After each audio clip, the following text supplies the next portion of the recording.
Lo de Saúl Perman no deja de ser la expresión local de otras expresiones muy complicadas que generó la elección del domingo. Sí. Milei, algunas expresiones de otro tipo, digamos. Yo tuve una discusión ahí en Instagram con un seguidor de Milei que me acusó de... Me quiere querellarme porque dije que el símbolo de la serpiente es un símbolo nazi.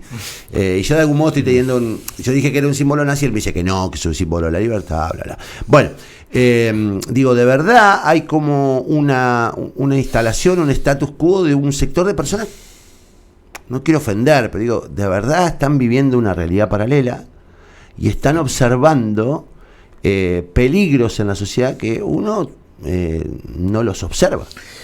Hay un tipo muy interesante, muy recomendable la lectura y se puede descargar gratis de internet, que se llama George Lakoff. Que tiene es un lingüista cognitivo o psicólogo cognitivo, esas cosas se mezclan en Estados Unidos, que tiene un libro que se llama No pienses en un elefante, que es como el texto de divulgación de otro libro anterior que se llama Políticas de la Moral, o Moral Política, depende de la traducción. Que lo que dice este tipo es que uno básicamente lo que hace cuando se enfrenta a un discurso es siempre atarlo al marco de referencia que uno tiene. Para nosotros, incluso con las diferencias ideológicas que podamos tener los tres que estamos acá en la mesa, tenemos ciertos marcos de comprensión que hacen que fenómenos muy diversos los podamos atar dentro de la misma lógica. Nuestro método de análisis, nuestras variables. Nuestro lente. Bueno, esta gente tiene otro lente muy distinto, que a mí me gusta siempre pensarlo de esta manera. Sienten, no, viven su vida como que el poder que está constituido los está afectando directamente. Y entonces siempre se piensan desde una posición de que hay que constituir un nuevo poder y es muy potente eso, porque si uno está en el lugar de que tiene el poder constituyente de las cosas, es justamente el que está avanzando sobre las instituciones y convierte a los otros en los conservadores. Y ahí es cuando uno tiene las razones, o uno puede pensar en las razones de por qué los movimientos antipolíticos y de derecha suenan más transformadores que los movimientos de izquierda y progresistas que suenan más conservadores. Dentro de cómo se van planteando justamente estos marcos de interpretación de la realidad. Entonces ahí uno dice, bueno, sí, ahí uno puede hilar a la antivacuna con la persona que te dice que hay que liberalizar todos los mercados. O que hay que privatizar las calles. Todo bailado como una forma de antiestatalismo, para decirlo ayer amigo me dio una definición que a mí me impresionó, porque de verdad yo creo que hay que dar de algunos debates, pero este pibe me dijo una cosa muy fuerte. Me dijo, en realidad nosotros estamos en contra de todos los colectivismos, SIC. Dice, y el nazismo no es otra cosa que una expresión más, una vertiente más del socialismo. Sí, claro. Que es, digamos, de verdad hay como una especie de colisión contra todo el status quo, pero cuando hablamos de status quo nos incluye a los que todavía creemos en la política, a los que todavía estamos convencidos que la solución es colectiva, que una especie de avanzada ultra salvaje, más que liberal diría, es un salvajismo que propone que cada uno se salve de la manera que pueda. No son ideas nuevas. No, nuevas no son ideas nuevas. Esto uno lo puede encontrar en Camino de Servidumbre de von Hayek, lo puede encontrar en todos los libros de Ayn Rand, que esta gente lee, por cierto, por demás. También pasa esto. Uno dice, esto es una expresión nueva. No, hay grupos de pensamiento y formación de opinión donde se han puesto miles de millones de dólares, no millones, miles de millones de dólares, con alcance continental, gobernaron Estados Unidos los últimos 4 años. Que existen desde la época de Reagan, no es pavada. Y ahora llega por goteo, terminan apareciendo acá. Hay que decir que también son un fenómeno que sobresale mucho en esta elección, pero en definitiva no te manejan un sindicato, no te manejan una vecinal. Son 4 diputados nacionales en un escenario de 258 diputados, digamos, de verdad, no le demos más importancia al que tiene. Y hay otro tema que nosotros sí tenemos que abordar desde un lugar mucho más cuestionable y mucho más crítico, que es, ¿por qué aparecen estos tipos? Está bien, aparece porque hay una influencia, pero también aparece porque terminan siendo el mate donde termina cayendo toda el agua de la gente que está harta de la falta de solución. Entonces digo, también ese es el problema. Exijámosle a la política que empiece a dar soluciones. Yo de verdad, es ya un poco hastiante este tema de la discusión constante de pelotudeces y la riña constante sobre cuestiones que no están basadas en modelos diferentes. A mí cuando pasó lo del domingo, cuando aparecen este tipo de fenómenos New Age de la política, que parece que el relativismo se hace dueño de todo y ese individualismo predomina y demás, pensaba mucho en esto, en lo colectivo, y pregunto o abro la pregunta, no tengo respuesta. ¿Qué rol les cabe a esos lugares tradicionales? Porque claramente las instituciones hoy están en jaque, más que nunca, o no nos representan, eso que ustedes un poco venían dialogando, pero, por ejemplo, Santa Fe, ¿qué les cabe a los partidos más tradicionales, los que tienen más representación, cuando aparecen este tipo de casos? Yo hace rato que vengo, voy a hacer, esto no ya parece una gracia, pero otra cita. Hace rato que vengo releyendo. El tipo te cita mucho, el tipo que te cita mucho te está corriendo todo el tiempo. Nota el pie. Hace rato que estoy releyendo un texto de además un tipo que detesto, no lo detesto, está todo bien, pero no es la línea que me gusta trabajar, pero me gusta mucho el título, que es un texto de Habermas, que se llama La crisis del estado de bienestar y el agotamiento de las energías utópicas. Fíjate lo que es ese texto. Ese título. Un título un poco parece largo. Un cargo del Partido Socialista. Sí, la crisis, sí. La crisis del estado de bienestar y el agotamiento de las energías utópicas. Pero lo que básicamente me parece que está pasando es que hay un tremendo déficit de imaginación política. Pero tremendo déficit de imaginación política. Y de viejas estructuras que están hoy tambaleando bastante. Uno pretende agarrarse de ciertas cosas, pero están ahí, son andamios que ya... No sé a qué atribuirlo, pero en tiempos donde crisis, cambios de paradigma y demás, la política no es ajeno a eso. Mira, un cambio institucional gigantesco que nunca fue pensado y que Connie lo va a percibir. No sé si vos, Laucha, lo vas a percibir exactamente, pero vos sí. En mediados de la década del 90 desapareció el servicio militar. Sí. ¿No? Algo muy positivo. Nunca se reflexionó sobre cómo eso impactó dentro de la institución escolar. Y todos los varones que fuimos a la escuela mientras había servicio militar sabemos de la importancia que tenía la idea de saber que terminaba la escuela y después entrabas al servicio militar. O sea, eso te ordenaba la vida diaria dentro de la escuela hasta que desapareció de una manera contundente.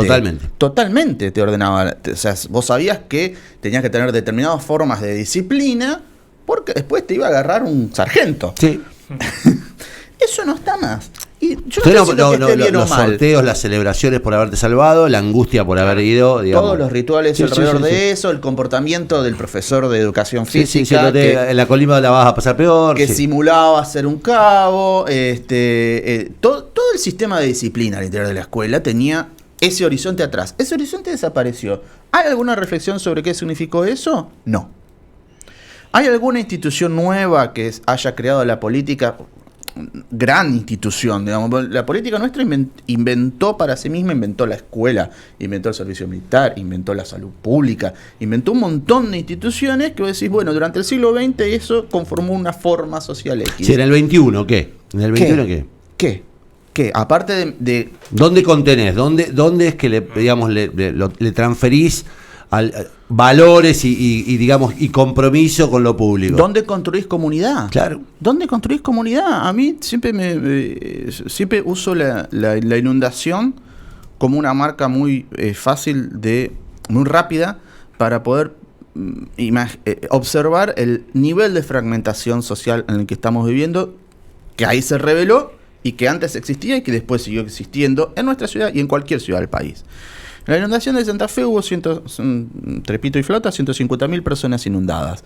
De esas 150.000 personas inundadas, hubo 70.000 que se autoevacuaron y otras 70.000 que estuvieron en un centro evacuado. ¿Qué quiere decir eso? Que hay 70.000 personas que no tienen ningún amigo en la zona seca que le abrieran la casa. Es un montón. O sea, tiene que estar tan roto todo. Hoy no son 70.000, hoy son 100.000 o 150.000. Claro, que decir, che, pará, ¿vos no conocés a nadie que te abra la puerta? ¿A nadie? O sea, la única persona que conoces que te puede abrir la puerta para hospedarte también se inundaron. No, había gente en esa huida que no conocía más allá de Avenida Freire, o no conocía el centro, que se encontró con una ciudad que no conocía. Entonces digo, de verdad, la cantidad de sociedades y el sector de marginados que tenemos hoy, que tenés razón, ese sector estaba incorporado, por ejemplo, por el y no es que estemos haciendo una militancia de la colimba, no hay en el Estado un lugar o desde el Estado un lugar desde donde nos encontremos todos. Pero escúchame, la colimba te convertía el hijo bastardo de una india de la Pampa en presidente. Sí. Es así. Es así. Entonces, de nuevo, no estamos defendiendo eso, pero estamos diciendo... Está bueno eliminar instituciones, pero digamos, reemplazarlas antes. Hay un desfondamiento, hay una perforación de lo público que hace que otro dato más, digamos. Desde 2003 para acá, el 70% del trabajo negro, en el sector de la construcción hay un promedio aproximado del 70% de trabajo negro. Desde 2003 para acá. Y en el mismo periodo, estos son datos oficiales del Ministerio de Trabajo, a partir de la encuesta permanente de hogares, en el mismo periodo, cerca del 80% del trabajo doméstico también está negro. Entonces vos decís, ¿qué escucha esa persona cuando escucha a alguien que le dicen hay que defender los derechos laborales? 20 años sin tener derechos laborales. O sea, no conoce qué es eso. Y otra persona que le dice hay que bajar impuestos. Es mucho más tangible la persona que le dice hay que bajar los impuestos. Sí. Porque eso es plata. Sí, digamos, y además es mucho más tangible. Una persona le dice, porque además hay que decirlo con toda claridad, nosotros todo el tiempo pregonamos este discurso victimista de la clase media y la clase alta sobre la inseguridad, pero si hay un sector que sufre la inseguridad, es el sector marginal, porque ahí no tiene ninguna defensa. Digo, en esa gente también impregna la idea de metan bala, loco. Metan bala, mátenlo. Es una cosa que se multiplica de una manera. Es un virus. Porque los tipos dicen es la única forma que tengo de defenderme. Tenés que cuidar el pibe que no lo conviertan en soldado.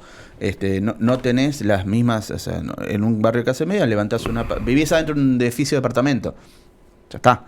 Es muchísimo más sencillo. No, ayer fui a la cancha y me pasó algo muy impresionante. Hubo una irrupción de dos grupos, dos bandas, se empezaron a enfrentar hinchas de Unión de una manera inexplicable. Sí. Y en un momento entró la policía. Y, digamos, dentro de la cancha no ejerció violencia represiva, pero sí afuera de la cancha. Cuando entró la policía, te lo juro, creo que es la primera vez que lo veo. Cuando entró la policía con los cascos, con los escudos, la gente empezó a aplaudir. Digo, después estamos hablando de este pibe que mataron en Buenos Aires. Digo, hay una sociedad que está reconduciéndose hacia la salida violenta porque de verdad está harta de la falta de solución. Ahora digo, era un tema mucho más profundo, volviendo a Perman. Las salidas no son, esperar el abrazo gigante, la energía, el abrazo digamos, para llegar a los extraterrestres. La salida es política. Y es jodido porque cada vez queda menos lugar para decir esto. Sí, porque no se notan tanto, o porque cuesta hacer notar también, porque hay muchas dificultades para hacer notar hacerlo muy brutalmente, efectos benéficos de la construcción política colectiva, de pensar en lo público. Pero además porque lo dejaron de hacer, seamos francos, lo dejaron de hacer. Y hoy asistimos permanentemente a debates que tienen que ver con especulaciones sectoriales y no asistimos a ningún debate que tenga que ver con política de transformación. Un ejemplo para mí, que eso fue penoso, fue la obscenidad con la que se mostró toda la rosca previa a las primarias, cuando recién estábamos saliendo de la última pandemia, sí, del último encierro, del último confinamiento, sí. Entonces, che, ¿en serio se van a poner a hacer esta rosca mientras... A ver, todos conocemos a alguien que murió de COVID. Todos. Todos. A todos se nos murió alguien de COVID. A todos se nos murió alguien de COVID y su principal problema es cómo se arman las listas. Sí, y es una banca o dos bancas. A mí hay una cosa que esto pega en la gente y vos decís, bueno, pero es antipolítica. Hay una candidata concejala en Santa Fe que gastó más de 500 millones. Hasta hace 2 semanas, hasta hace 4 días yo tenía 300 y pico chequeados. Ya tengo números chequeados por casi 500 millones. Sacó una banca. ¿Cómo es posible que alguien gaste 500 millones en una banca de concejal, teniendo las carencias que tenemos? De verdad es una irracionalidad. No. De verdad es una... No, pero de verdad, y cuando eso suena a la gente que está alimentándose por la antipolítica, dice, pero vos antipolítica. No, macho, vos no podés gastarte 500 palos en una campaña a concejal. No podés. No hay derecho, no tenés... Primero no tenés cómo justificarlo. Lo sacaste de un lado que no es regular. ¿Me entendés? Porque nadie tiene 500 palos guardados para hacer una campaña a concejal. Y en segundo lugar, digo, ¿cómo te da la cabeza para gastar 500 palos cuando de verdad con esos 500 palos armás comedores en todo el cordón de la ciudad y le da de comer por 5 años a todos los pibes que digamos, o los educás o les pones docentes? Digo, de verdad, ese es el desatino de la política hoy. Esta cosa de... Un poco lo que decís, la agenda que colisiona con la agenda del sentido común. Digo, ¿cómo en el medio de la pandemia saliendo, cuando todos teníamos muertos, los tipos se ponen a rosquear? ¿Cómo se dan el lujo de gastar 500 palos por 4 meses por una banca de concejal cuando hay gente cagándose de hambre y necesitando soluciones elementales? Entonces digo, también ahí aparecen las puertas para los Perman, para los Milei, para todos los que necesitan una explicación sencilla. Y nosotros no podemos hacernos los boludos, en el sentido que no podemos insistir desde el discurso de la política y de la protección institucional, dejar de decir esto. Digo, porque también es un cinismo decir, bueno, pero es la necesidad de que alguien gaste 500 palos. No hay necesidad de gastar 500 palos.